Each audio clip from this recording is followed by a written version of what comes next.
Hey folks, in this episode, I get to sit down with Mr. Chris Smith. He's the brain behind the Out of Chicago conferences.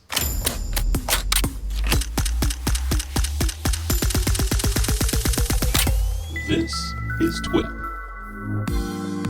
Hey folks, welcome back to another episode of This Week in Photo. I am your host, Frederick Van Johnson. Today I'm sitting down with my friend and fellow Chicagoan, Mr. Chris Smith. Chris and I are going to talk about the latest Out of Chicago conference and how that went, his pivot to virtual, all that stuff, and then how he's planning to move forward in the future amidst this whole sort of sea change in the conference space. So Chris Smith, welcome to the show, man. How you doing? I'm great. Thank you, Frederick. Great to be here. Thank you very much. It's good to have you on, man. I'm excited to chat with you for a lot of reasons, some of which will become clear during this conversation. But yeah, that's a cliffhanger. So that's right. I'm excited to chat with you. So for the folks that may not have heard of Out of Chicago, the conference, what is Out of Chicago? Give us the quick sort of elevator pitch origin story of that conference. Sure. So Out of Chicago, originally it was my blog. I think it's been 11 or 12 years now, but eventually we started doing conferences in Chicago. This would have been the 7th annual get-together conference downtown Chicago, or was this the 8th year? I don't know. But that was what we did for a long time. And then, we've just kind of seen over the years that coming in person all the way to Chicago, because people had come from around the country, around the world to it, that we found that it's better to go to the destinations where people want to shoot. So we've started now, our conferences are around the country. We're going to Moab and Acadia National Park this year and Death Valley next year. So all sorts of different places, and really have gotten a little bit away from doing the downtown Out of Chicago conference. But this year we did it online instead, and it was fabulous. And basically the response we got from everybody was, don't go back to how you did it before. This is awesome that we can do it in our pajamas from home and just get to see all just the general things. Because originally the conference was kind of all different genres. You've been an instructor in the past, and we would have portrait people, Lindsay Adler. We would have people, doing landscape. We had kind of everything, lots of street photography. And now instead it's like, okay, we're going to go to the Botanic Garden and we're just going to do flower and garden photography. Or we're going to, like I said, Acadia National Park, and we're doing landscapes and creative nature photography. So that's kind of how we've changed. But yeah, everything's totally different for everyone now, right? So everything's really changed the last couple of months. Yeah, I think that change was coming anyway. You and I have had offline conversations just sort of about the state of the photo conference and online education industry and how that's converging. And the old school conferences, the attendance was getting lower and lower. And now after this latest adventure, with COVID, conferences are getting canceled and moving online, much like yours did.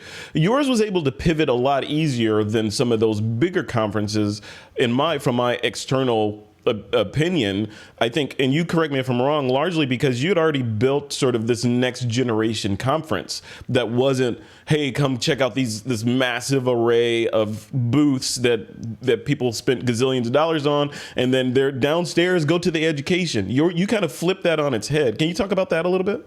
Sure. So, when we decided to run our first photography conference, we were running it, and I had never been to a photography conference before. I'm like, I don't know, what would you do at a photography conference? Well, you'd go out and shoot, you'd get to hang out with all these people that you follow online. It's like a really great networking opportunity. And yeah, we'll teach some classes too, but it was really different, especially like I said, 8 years ago, most places it was like you come, you watch one lecture, then stay and watch another lecture, and then, watch a couple more and go home or whatever, and then go to the trade show or, whatever. So, what we built was really based around shooting. And so we did a lot of the street photography and the downtown architecture photography in Chicago.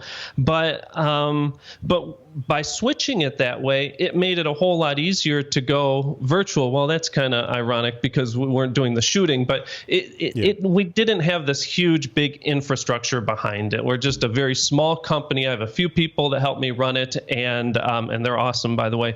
And yeah, it's a great team that I have, and we were able to. It was unbelievable when this all hit, and we didn't cancel another conference. We weren't planning on doing this normal out of Chicago conference.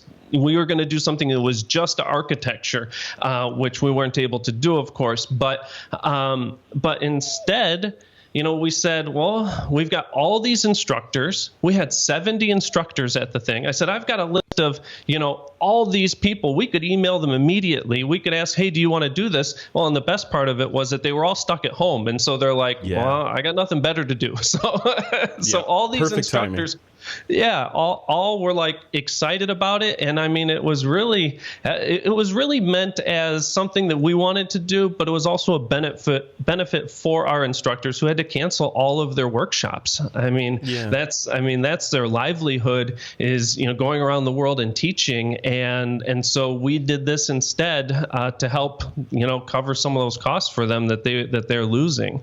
So we in just a matter of like 5 days, we were able to. We already know how we do our websites. We've already got the instructors. We've already got all their bios and their headshots and all that stuff. And so within like 5 days, I emailed everyone. They all said yes, we'd love to do it. I emailed like 70 people, thinking probably like 40 will say yes, and basically 70 said yes. And so I was like, oh my goodness, we got everyone doing this. And then we put it on the website, and it was like 5 days later we announced it, and we had people signing up like crazy. So we had. Man. Yeah, that is so cool. That's that classic. I hear the story over and over again in Silicon Valley. With these startups that are in the right place at the right time, and they happen to have built this widget that the world has shifted and now needs that widget, right? And you're kind of, and they're like, holy hell, I can't believe the demand for this thing. We can't keep up. Very similar, in your case, the world pivoted, right? Yeah, and I think like 2 years ago, you and I talked. I was thinking, I want to do like the Out of Chicago School. We're going to do all of our classes online. And it was similar to what you're doing. And it was like, oh, man. And so I was thinking about that. And so I'd already thought through all the technology. And I'm like, oh, well, we'll just do this and this and this. And boom, we just had it. So very lucky. Really, the most surprising thing of all of it was how well it was received. I mean, I think we had more positive feedback from that event than any of the other events we've ever put on. I mean, normally it's like people are going crazy about it, and then there's one or two people going, that sucked, whatever. But people absolutely loved it. Like I said, they're like, do not go back to the old method for this particular conference. And so we're going to offer these, and we'll still offer our in-person conferences. We're still going to run our conference in Moab if we're able to this year in September, and then in Acadia in October. And we'll do it with a smaller number of people, but I'm really excited about doing it that way. Oh yeah, he's bringing up Moab here on the website. So, so I'm excited about that one. I mean, the Moab one is all about astrophotography. And so we're going to be shooting arches, canyonlands, going out at night with these instructors.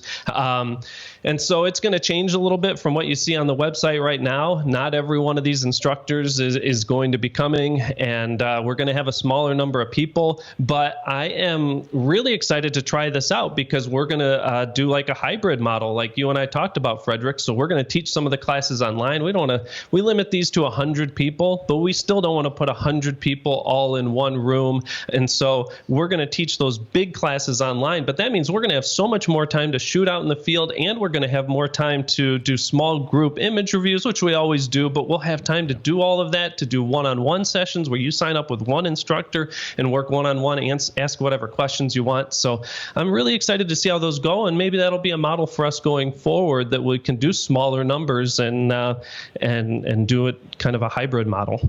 I think so. I think that's the definitely. You and I have talked. I think that's the way forward.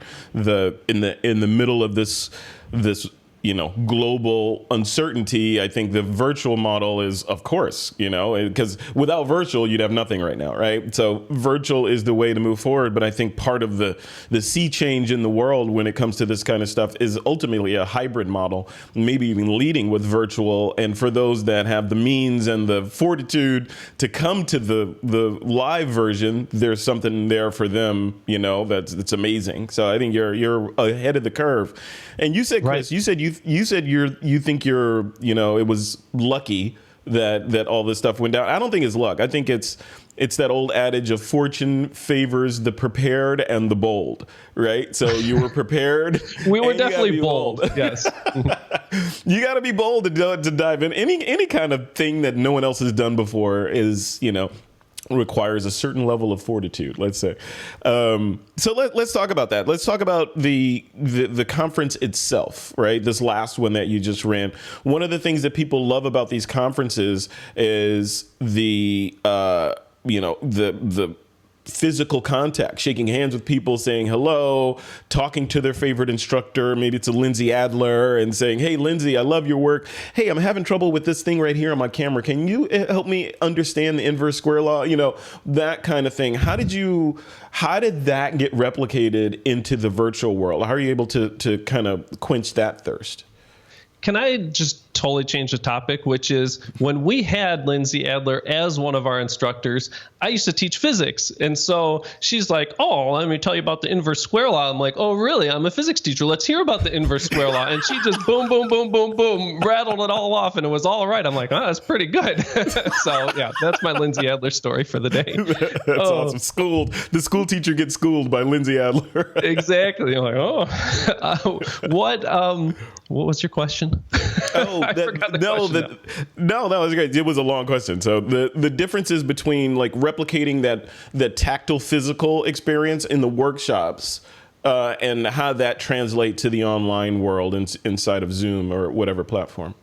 Yeah, so I mean, we tried to do as many things as we could to make it interactive. We had parties, we had small get-togethers, we had instructors host like a small thing where, okay, if you want to come and talk about infrared photography or whatever, they would just do a small thing and the people would come to that and get to talk. It's not hands-on, but it's very, just one to one or just a few to one. You get to actually interact with them, and they're on screen too, so they get to, everyone sees each other. It went pretty well. At the very beginning, we had Brian Peterson do our opening keynote presentation, which was fabulous. But when he did that presentation, I'm almost afraid to say the story. I'll say it. So at the end of the presentation, everyone's comment, everyone could ask questions in the Q&A. Everyone could get in there. We could bring attendees on at any time. Like if we were right here and people were watching, we could bring them in and be like, hey, what was your question? And they could give it right there.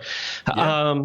But at the end of it, everyone was like, that was amazing. That was great. Can't wait for the rest of the weekend. And one person was like, I don't know, it wasn't the best thing I ever saw. Or some kind of comment was like, oh, man, I can't believe that you would say that. And to me, it's like, it would be, what if we were in person? Like, would you just stand up in the middle of the theater and go, I didn't really think it was that good. What'd you guys think? It was like, no. What? So the next day I got on, just like I am right now, the next morning to kick the next day off. And I said, hey, you know what? We're here as a community to, welcome each other, to help each other as much as we can. And you wouldn't say something like that in person. And we're not going to do that here when we're at our events online. And I got feedback afterward. One guy's like, I stood up in my chair, I was clapping. I was like, tell him, Chris. So, yeah. So I think the thing that was the biggest surprise was how, the energy that our team has still came across. You still had some personal connections. But what was interesting for the attendees was that they could do it however they wanted. They could be, laying in their bed and just watch and not interact at all. But the people that really wanted to interact, they had ways to do that and really get in there. And so that's what we're trying to foster when we do these types of things. Yeah, and that worries me too, because and we'll talk about this a little bit at the end. I'm building this TWIP virtual conference that you and I are going to collaborate on. But the one of the worries that I have is exactly what you said. People let's say they grow a pair of whatever, when they're hidden behind their computer and the internet, a lot of people, and they will say things like you said they wouldn't ordinarily say to your face or in person, and that worries me because the dirty little secret, I think, for a lot of online content creators is we're human, and words hurt, and if you say negative things to us, it's not like, hey, let me just send off this hate-filled comment and then go eat a bag of Skittles or whatever. It's like that actually goes to another human and impacts our day, right? And I worry about that times 1,000 or 2,000 or 3,000 or whatever. If not that there'd be that many negative comments, but if there's a large contingent of trolls, let's call them, in there, how does that affect you? Did that one guy affect the rest of your conference for you, or was it after you made that little "can't we all get along" spiel? Was it squashed after that? Well, I mean, it's a whole different thing when people are saying, "Chris, you suck," and you take it personally, then so that it was all good.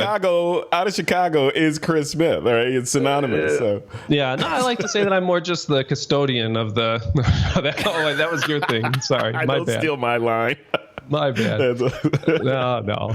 So. Yeah, I just think that it's important with all the tools that you have to use with this that you make it so that people, it's a personal thing, that when they sign in, they're giving their real name. They're not just, some random thing, or they're not anonymous user logged in, that they should have some, we should know who it is. And that's how we become part of the community together. So, and most of the people, lots of the people that came to it are people that have come to all of our things in the past. And so they know how we run. And I kind of just like to think that, I try and always have a positive attitude. It filters down through my team. That filters down through our instructors. And there's a positive attitude everywhere we go. And I think everyone picks up on that. And some of the people that have never been to our things, when they first come in, they don't quite get that. But what's nice is that so many of the people do. And that really helps foster that community. Yeah. I'll tell another stupid story, which is kind of like when I taught high school. Why am I telling all these things? When I taught high school, and I used to coach the golf team. And so I was the golf coach. And so I'd get new kids coming into my class. They'd be like juniors and seniors. I'd be like, oh, who's this guy or whatever? You got to be kidding me. Yeah, this is going to be terrible. And I'd have one of my golf kids in the class, and they'd be like, oh, no, Mr. Smith, he's great. Coach Smith, he's great. And then the rest of the class is like, oh, okay, cool. And it's like everyone's on board. So it's kind of the same thing. You know what I mean? Oh, nice. Yeah. You got to get a few people on your side, and that helps everyone. I used to, speaking of telling weird stories like that, so I used to, as a kid, I was into magic and sleight of hand and all that. I used to study it, like reading these magic books. And, I learned one of the key techniques for like some magic tricks are having what they call a confederate in the crowd, right? Someone who's in on the trick, right? So how did, even mentalists do that? Like, okay, hey, you in the middle. And then they just sort of play along with the gag to sell the rest of the audience. And then, everyone's entertained because it's all about entertainment. So, yeah, very similar. Have a confederate there. So let's leave the past in the past and move to the future. So you're about to, I don't know if you've announced it yet, but tell me what's coming up. Right. We talked about Moab a little bit, but what's sort of the next step for the Out of Chicago, let's call it the franchise now? So the in-person things that we've got planned, they're still going to go. They're going to be a little bit more hybrid. We're going to make sure that everyone's super safe. But everyone, from the instructors to my team to all the attendees, had such a positive experience with that first online conference. We're going to do a second one, but we're going to do a little different. We sent a survey out to all of our people asking, what did you really like and what could we do different to make it even better?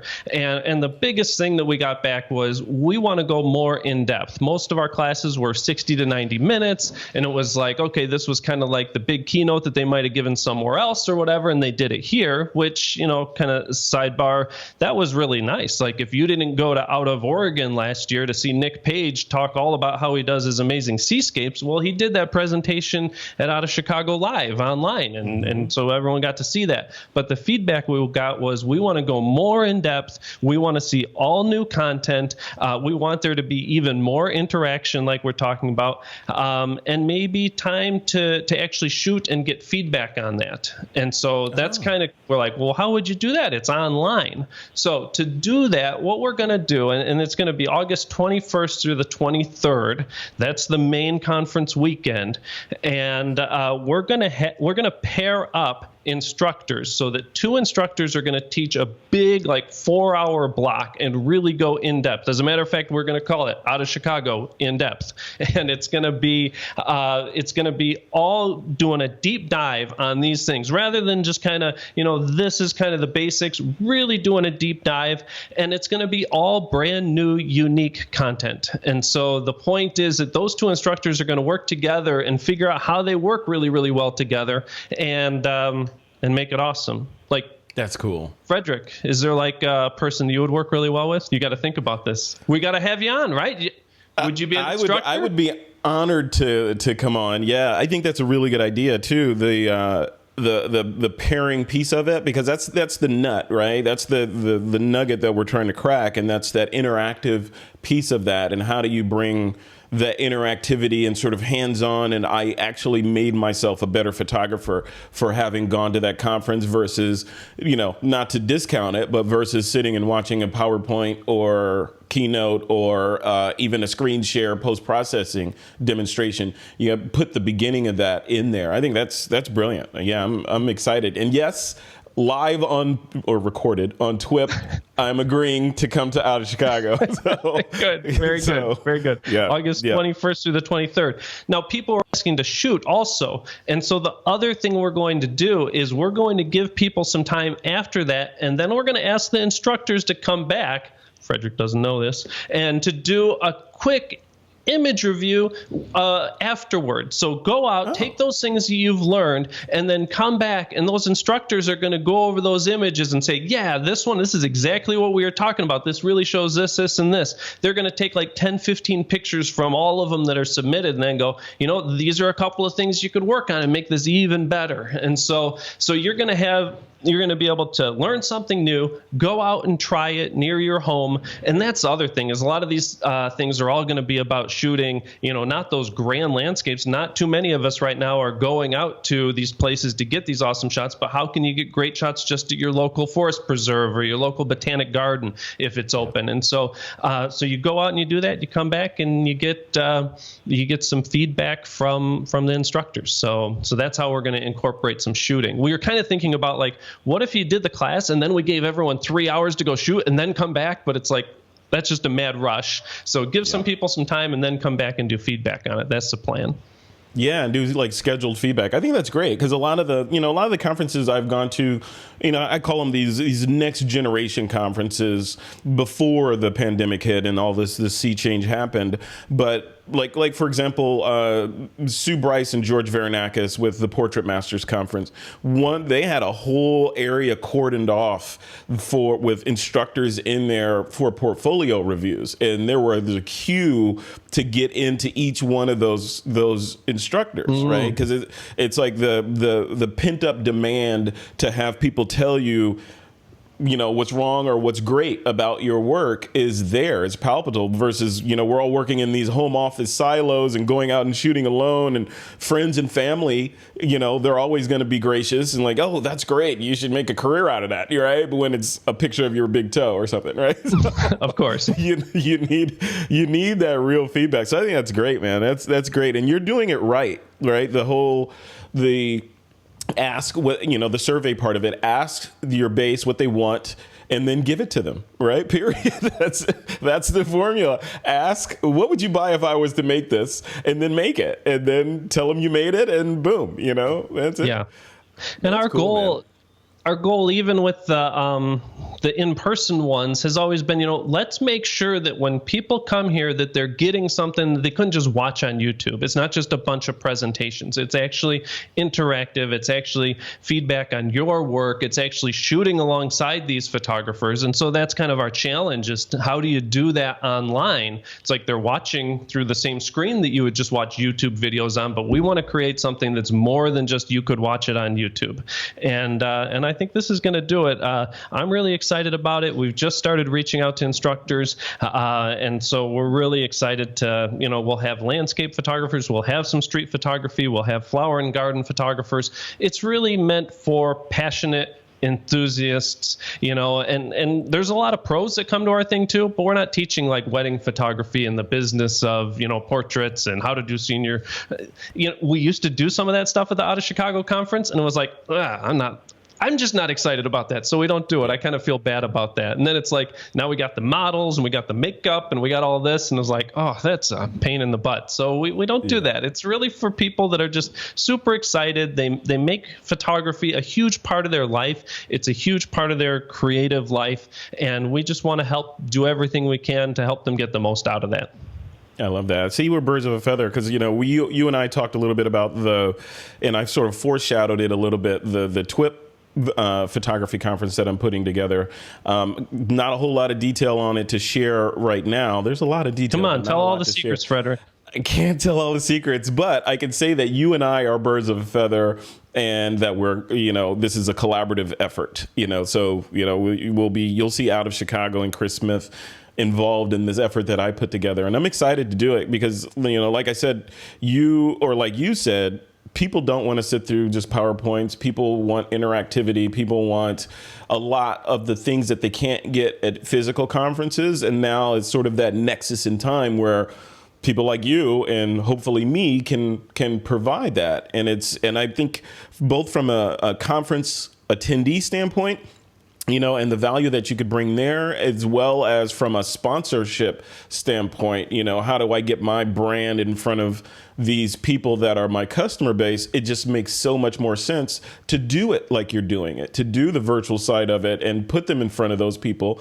And then the last thing I'll say is, targeting, like sort of tacking away from the pro photographer segment, the wedding photographers, the highly paid New York studio photographers. That's, when you look at the pyramid, the very tip is those people. The base and the mass of the weight of that pyramid are the amateurs and advanced amateurs that are doing amazing work, but just need that encouragement and feedback and all the stuff that you talked about doing. So yeah, I think your train is exactly on the right track, and it is going forward.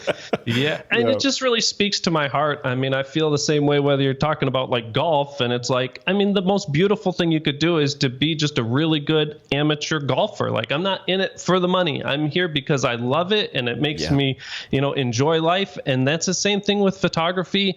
And I think that, I don't know, to me, like, those are not the real photographers, but that's where it's really at, is the people that do it because they love it, not for somebody else. And who wouldn't want that? Who wouldn't want to be able to go out and shoot exactly what you want to do and to be able to, make a fulfilling life from that? And maybe then you got to go back to work. But school teacher Chris Smith knows that the definition loosely of the word amateur is for the love of, right? It's someone who does something not for the compensation for it, but just because they are compelled to do it because they love it. They're not getting paid for building a ship in the bottle with toothpicks. They're just doing it because they just enjoy the heck out of doing that thing. And that's photography. Right. And I remember going to some of those conferences where it's like, okay, I'm going to really figure out how I can like make money shooting portraits. Maybe I'll do family portraits. It'll be great. And I went to a couple of them, and I remember someone on a panel discussion, pretty well-known photographer, going, someone asked, oh, what do you like to shoot like when you go on vacation with your family and stuff? Like, what do you like to shoot then? And he's like, oh God, the last thing I'd want to do is bring my camera. That would be, I got to get away from that. And I'm like, if I ever get to that point where I don't even want to do photography, I knew right then, I'm like, this is maybe not the right path for me. Yeah. That's that whole Rich Dad Poor Dad thing. That there's a book called Rich Dad Poor Dad. I forget who wrote it. But one of the things that I took away from that book, and I think part of the book is based on that, it's the idea of, the guy, the stereotypical guy or woman in their cubicle at work, dreaming of their hobby, their amateur thing, right, that they do after work. They love doing it. Let's use that ship in the bottle thing, and then, or analogy. And then they decide, you know what? I quit, boss. I'm gonna go make a living at building ships in a bottle. I figured out the business model. I'm doing that. And then they don't realize all the other cruft that comes along with running a business and feeding your family and paying your mortgage, and the pressure that comes from doing that, being a professional ship in the bottle builder, that then they start hating the building ships in the bottle, right? So the thing that they loved, they start to resent in the end. That's what you don't want to have happen with photography. You put a price tag out there, now you got to do it. You can't just go grab the camera when you feel like blowing off steam.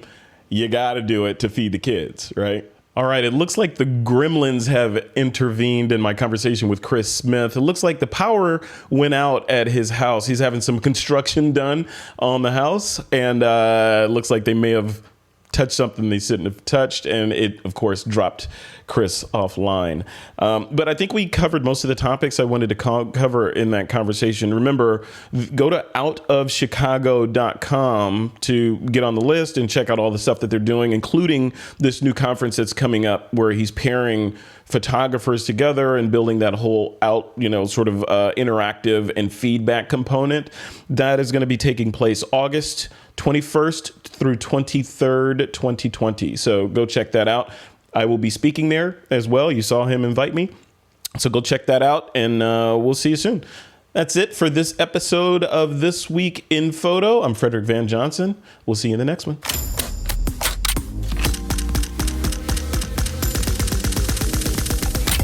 This is TWIP.